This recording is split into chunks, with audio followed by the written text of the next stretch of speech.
But meanwhile, back on Earth, role players still seem to hanker most after monsters and magic. It's #1 on their shopping list. Could I have 6 giant rats, please? What do you want? Regular ones or the mega rats, the big ones? The big ones, please. Okay. We've only got 3. Is that right? Yeah, I have to, I suppose. Okay. Got those. And have you got any severed heads? We've got human ones and goblin ones. Can I have the human ones, please? Okay. How long have you been running this shop? Just over 4 years now, since beginning of 1980.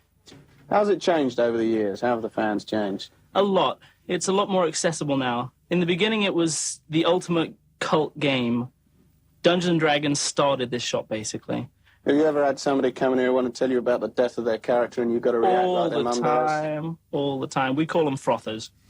And they do. They come in and they froth at the mouth about their adventures. And you sit there and it's great because, I mean, I have run a game myself and you know what they're talking about, but it's a bit like being told about a movie that you're not interested in seeing. And they'll come in and they'll tell you weekend after weekend, mostly Saturdays, they'll come in and they'll tell you what happened to their favorite character and nod. And, yeah, it's great. But you've heard it all before. Well, my favourite character is Denrick's Deathblade. He's a Humanity Rune Lord priest. Well, the upshot of that is he's a fairly powerful character in the system. He's competent with any form of a sword or dagger. He's totally incompetent with anything else. Because he was gassed by Humact, that's the god whom he worships, that he was not to use any other weapon other than occult weapons, which are swords and daggers. He wears armour in 3 locations, on his head, chest and one arm. And again, he was gassed by Humact not to wear it in all the other locations. But in return for these gasses, I got various gifts also from Humact. Like I raised my intelligence and I raised my con. So it made me a better character in some ways, but weakened me in others.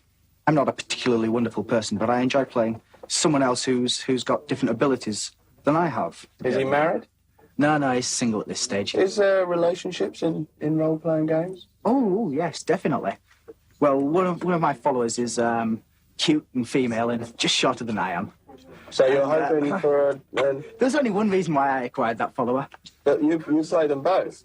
Oh, yes, Sounds like playing with definitely. yourself, mate. OK. Bye! Let's move on to the next page.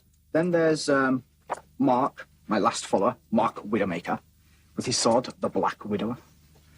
Oh, yes, Humanities tend to give whimsical names to certain things, like Denrick's spirits are called Slice, Slash, Slay, Slew, Slain, Sever, and I can't think of a name for the last one. Denrick's is a person of limited intelligence. As you can see, it's tougher getting away from a frother in full flight than escaping from a dungeon full of slime suckers.